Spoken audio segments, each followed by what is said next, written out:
Hi, I'm Chris, and I'm here to show you Good Steps in a whole new way this evening.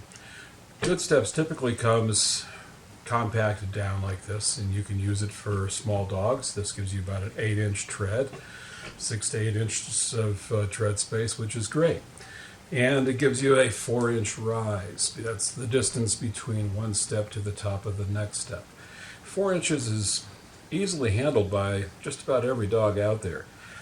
Human steps run between 6 and 8 inches, so we're half of what they face in a normal day living with us.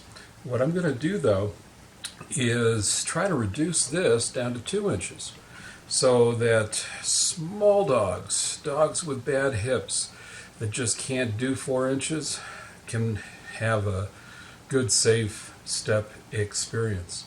And one of the reasons I decided to come up with this new idea is that our dog, test dog number 1, which is Chloe, has recently had surgery for a luxating patella, which is where your knee just pops out of joint, as well as a almost fully torn ACL. And any of you know about ACLs or luxating patellas, they don't heal quickly, and so you have to be really cautious with how you rehab and take it slow and easy, even when it feels like you could do it. So here's what I came up with. This is called a short step, and it's very simple, and we basically insert it on top of these steps to bring it down to a whole bunch of 2-inch steps. I'll show you. First thing we're going to do is loosen this. We're going to pull out that bottom step, and those of you who have seen Good Steps before, this may look a little different because we have these little Velcro tabs here. Okay, and this will come out. We'll pull this one out to about here. I'm going to put this step just about there.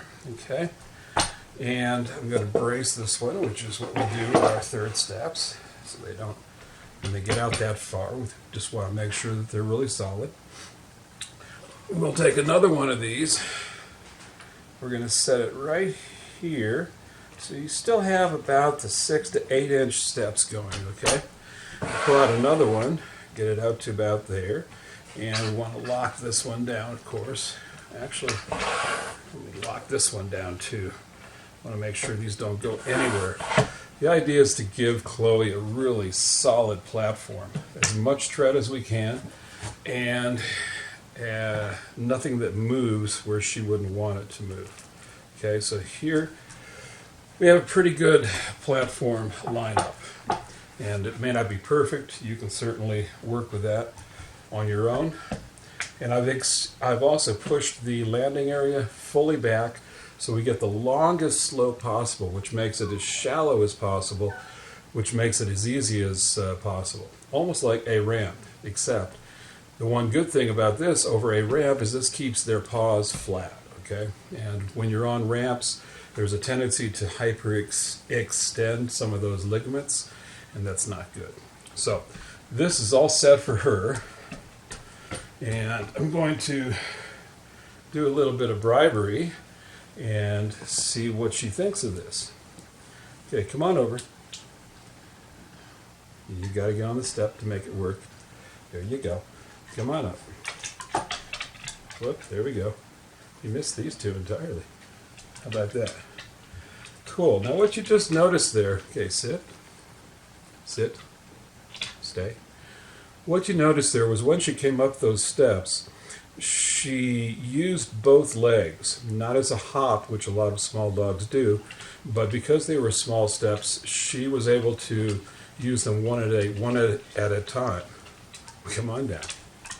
Which is great because we want her exercising that right rear leg, which had the surgery. Okay, you can see it right there. And this has been really atrophied, so she's a little weak, not real stable on it. But by taking small steps, we can build that up. We'll do this for 1 week. Next week, we'll take these short steps out, let her do 4-inch steps, and a week after that, she should be ready for regular stairs. And that's a lot better than going from flat to full-size stairs right away. Okay, so that's how that works. Chloe, you want to do it again? Here you go. And thank you. Appreciate it. Good girl. Good job.